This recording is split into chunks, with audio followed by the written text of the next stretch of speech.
সকলোকে সাংবাদিক বন্ধু আৰু বান্ধৱীসকলক আমি ধন্যবাদ দিব বিচাৰিছোঁ। আৰু আজি আমি ইয়াত ২৬টা জাতি জনগোষ্ঠী হৈ আমি এখন নিৰ্বাচনত সময়ত আপোনালোকক এটা কথা ক'ব বিচাৰিছোঁ, যিহেতুকে যোৱাকালি অসমৰ মাননীয় মুখ্যমন্ত্ৰী ডক্টৰ হিমন্ত বিশ্ব শৰ্মা ছাৰে ডিফু ভ্ৰমণ কৰিছিল। তেখেতে বিজেপি প্ৰাৰ্থীৰ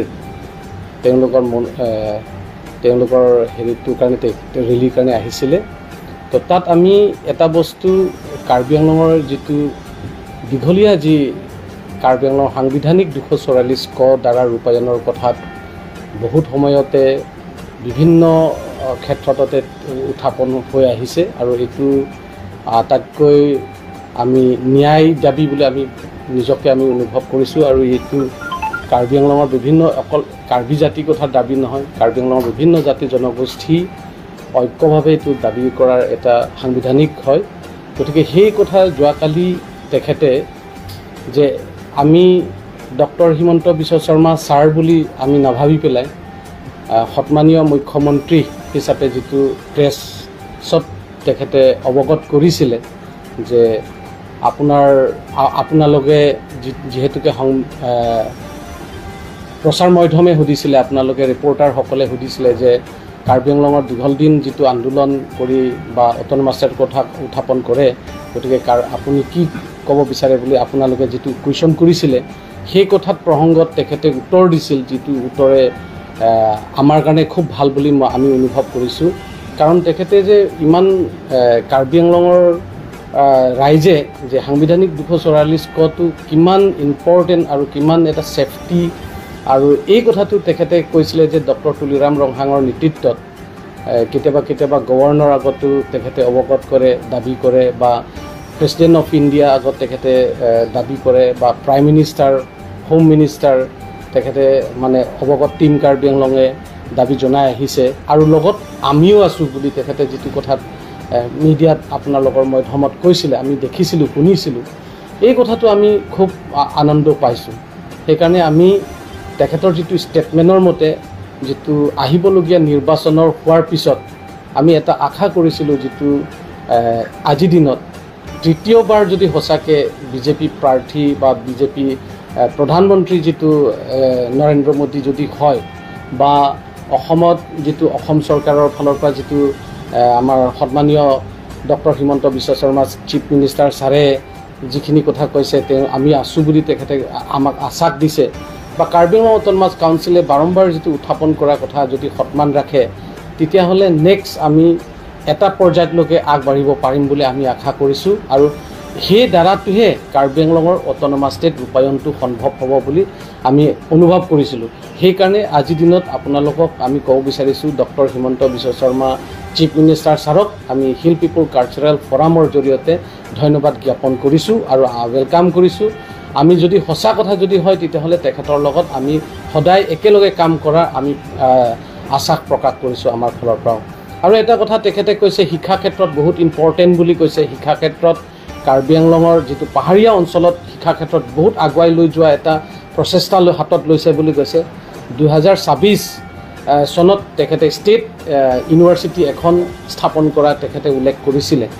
আমি আশাবাদী, আৰু তেখেতে যি তেখেতে প্ৰতিশ্ৰুতি দিছে আমি দেখিছোঁ, তেখেতে কাম কৰাত দেখুৱাই বুলি আমি দেখিবলৈ পাওঁ।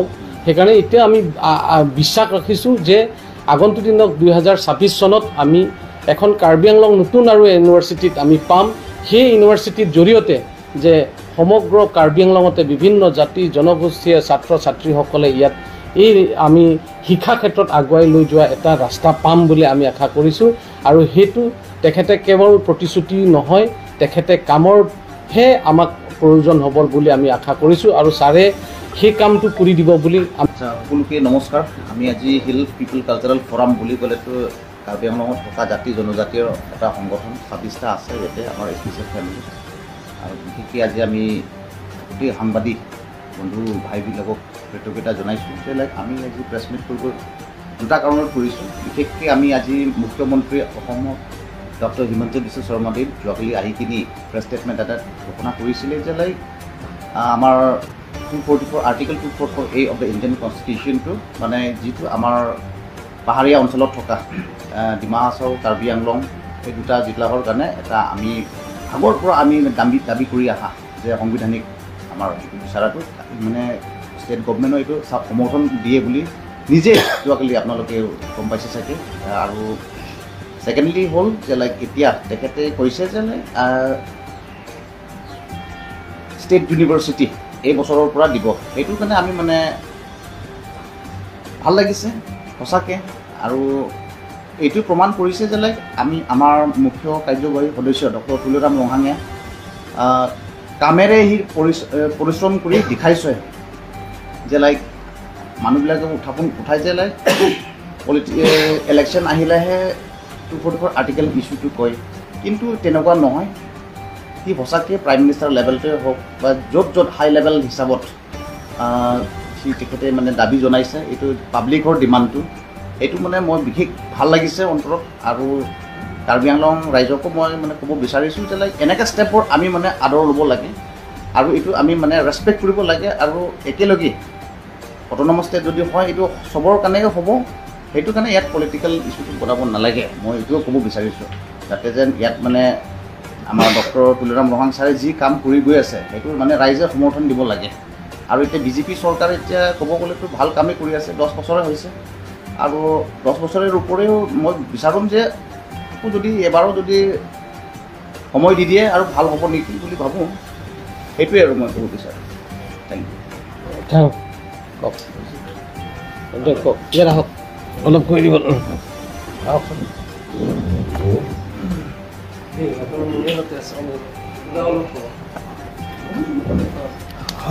Good afternoon.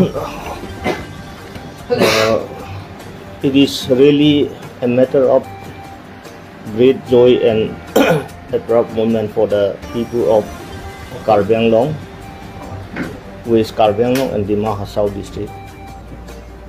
On hearing the bold statement made by the Honorable Chief Minister Dr. Himanta Biswa Sarma yesterday regarding the implementation of Article 244A, which is a very long pending issue raised by the people of this hill district.